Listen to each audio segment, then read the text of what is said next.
Ruth Law Thrills a Nation. Story and pictures by Don Brown. On November 19, 1916, Ruth Law tried to fly from Chicago to New York City in one day. It had never been done before. It was a frosty, blustery morning. Ruth woke up before dawn, but she did not feel the cold. To get used to the cold weather, she had slept in a tent on the roof of a Chicago hotel. She put on 2 woolen suits, one on top of the other. Then she put on 2 leather suits and covered her bulky outfit with a skirt. In 1916, a polite lady always wore a skirt. It was still dark when Ruth went to Grant Park on the Lake Michigan shore, where her plane was waiting. It was the tiny one she flew in the air shows. Ruth called it a baby machine.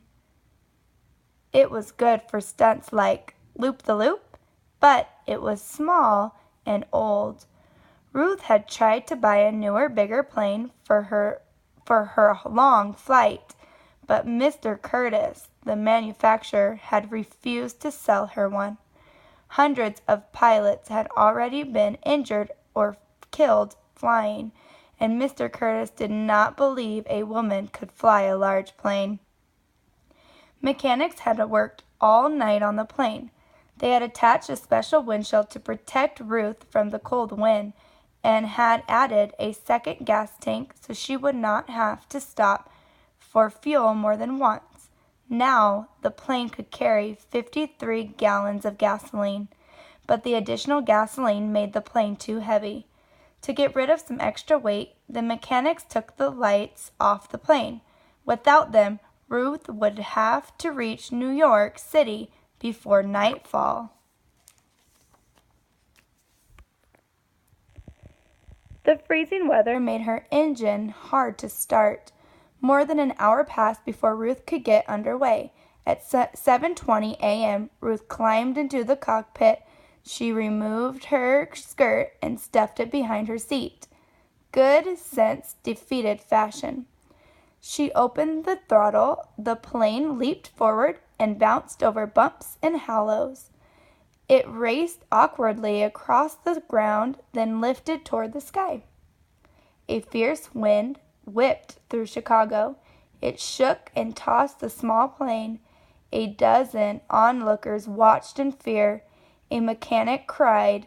Ruth struggled to steady the plane as it dipped and pitched in the wind.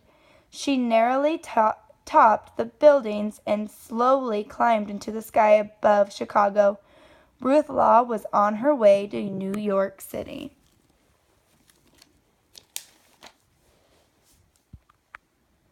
A mile above ground, Ruth sliced through the frigid winter air at 100 miles an hour.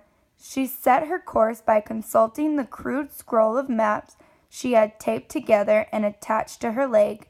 She also had a compass, a clock, and a speedometer.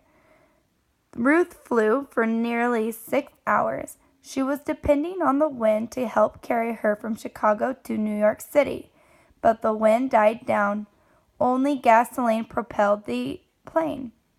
At approximately 2:00 p.m. Eastern Standard Time, she neared Hornell, New York, where a group of supporters was waiting. Then the engine quit. The fuel tank was empty, and Hornell was still 2 miles away. The plane pitched slightly and sank. Ruth had only one chance to make a safe landing. She struggled to control the steering gear. The field seemed to come up at her. The crowd of spectators spilled into her path. The plane brushed their heads. Ruth was on the ground. She was so cold and hungry that she had to be helped to a nearby car. She was driven to a restaurant for a lunch of scrambled eggs and coffee while her plane was refueled. She had flown 590 miles nonstop. It was a record. No one in America had ever flown farther. But Ruth's flight was not over. At 3:24 p.m., Ruth set out again for New York City. All day, newspapers told the story of Ruth's flight.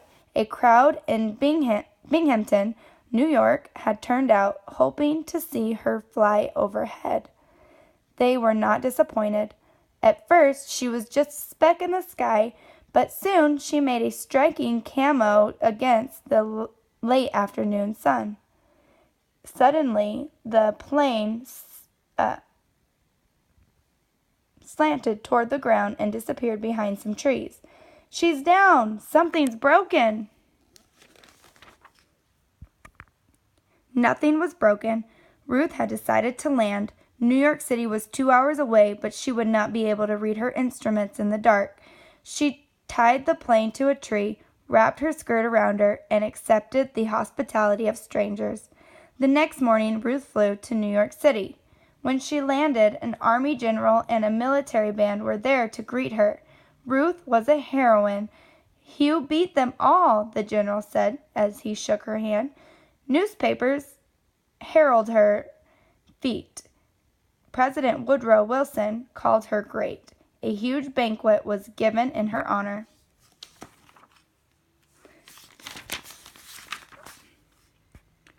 On November 19, 1916, Ruth Law tried to fly from Chicago to New York City in one day and failed. She set an American nonstop cross-country flying record, 590 miles, and thrilled a nation. Her record stood for 1 year. It was broken by Catherine Stinson, another pilot who dared. The end.